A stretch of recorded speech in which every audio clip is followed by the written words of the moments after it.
안녕하세요. 반갑습니다. 말씀을 사모하는 여러분. 오늘도 말씀을 묵상하고 또 말씀을 읽고 그 말씀을 신비에 새겨서 옳은 것과 그른 것과 또 정결한 것과 정결하지 않은 것, 하나님의 뜻이 무엇인지 분별하면서 하나님과 더불어 동행하고 하나님의 뜻을 이루어 살아드리는 하루가 되기를 바랍니다. 여러분, 오늘은 참 신기한 말씀을 우리가 받게 되는데 민수기 31장부터 34장에 이르는 부분이고, 이스라엘 백성들이 출애굽해서 40년의 여정이 마쳐지는 그런 때의 마지막 순간을 우리가 봅니다. 그런데 이제 모든 여정을 마쳤을 때 하나님이 그 모압 평지에 살고 있는 미디안 사람들을 향해서 진노하시고 원수를 갚으라고 말씀을 하십니다. 발람이라고 하는 주술가, 그 메소포타미아 지역에 아주 그 유명했던 그 주술가가 모압 왕 발락의 권고를 받았고 뇌물을 받아서 이 모압 사람들이 그 저주를 받지 않으려고 이 발람이라고 하는 주술사를 불러서 이스라엘을 저주케 하는데 하나님이 개입하셔서 그러질 못했죠.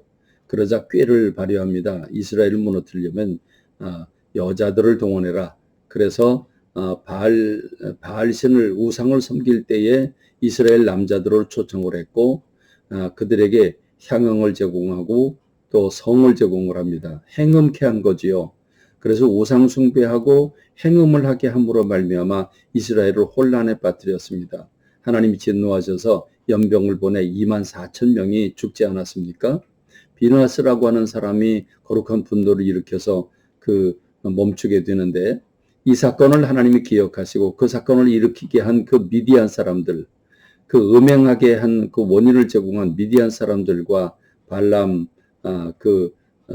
발람이라고 하는 우상 숭배자 접신을 일으키고 주술가인 이 발람이라고 하는 사람을 처단하게 하십니다. 그래서 각 지파에서 1,000명씩 군사를 배출해서 12,000명이 쳐들어가 미디안을 진멸하고 그리고 발람이라고 하는 사람을 처단하게 됩니다.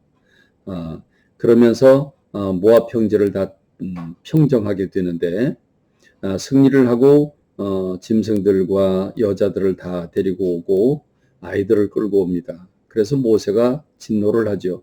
왜 여자들을 끌고 왔느냐? 그 여자들이 이스라엘의 남자들을 유혹을 해서 음행하게 한 사건을 모르느냐?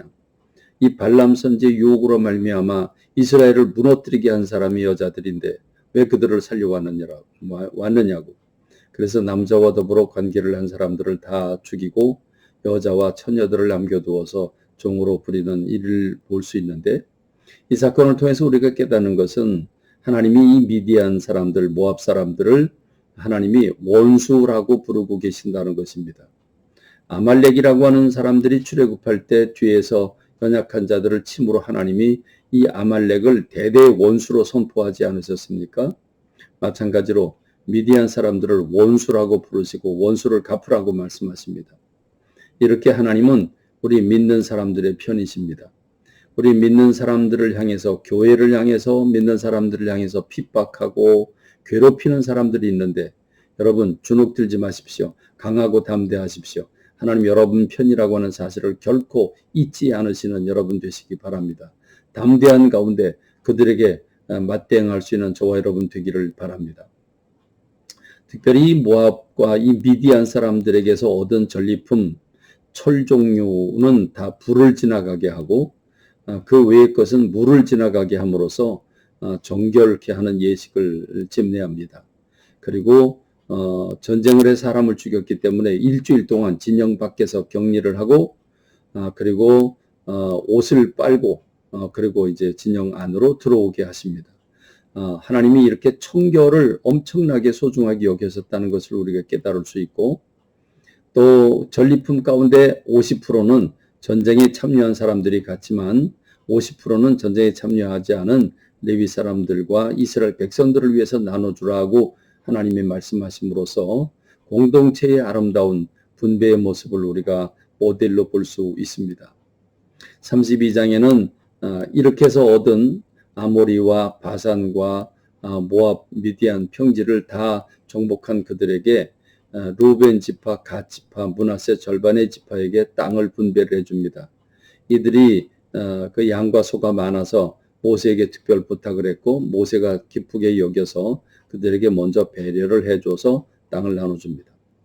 하나님은 40년의 여정, 지나간 40년 동안의 여정을 간략하게 33장에서 다 보고한 다음에 하나님은 이스라엘 백성들이 그 젖과 꿀이 흐르는 땅, 요단강을 건너가서 얻을 땅의 경계를 동서남북으로 그 경계를 일일이 다 말씀해 주신 다음에 너희들이 건너가거든 제일 먼저 해야 될 일은 원주민을 몰아내라.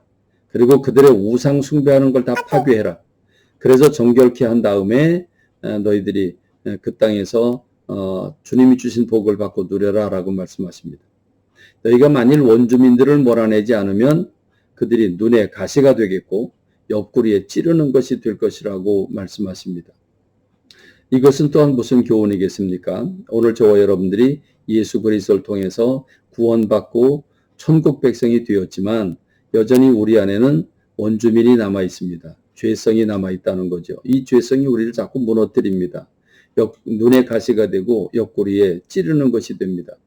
그러므로 오늘 저와 여러분들이 성령님의 도우심으로 우리가 말씀의 권능을 믿고 주님의 도우심으로 이 죄와 더불어 싸워 승리하는 저와 여러분이 되기를 바랍니다. 그럴 때 진정한 평강이 우리에게 임할 것입니다. 여러분에게 한 가지 기도의 부탁을 드립니다. 우리 정건호 장로님의 며느리가 되는 박혜린 집사님, 그 아버님 부친 목사님께서 경운기를 몰다가 다치셨습니다. 의식이 끊어지셨는데 심폐소생술로 다시 회복은 하셨지만 뇌나 장기가 파손됐을 가능성이 있고 뿐만 아니라 어젯밤을 넘기기가 힘들 거라고 하는 의사의 진단이 있었습니다.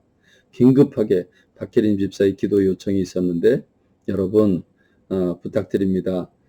기도해 주시기 바랍니다. 지금 이 순간에도 이 말씀을 듣는 여러분 기도해 주십시오.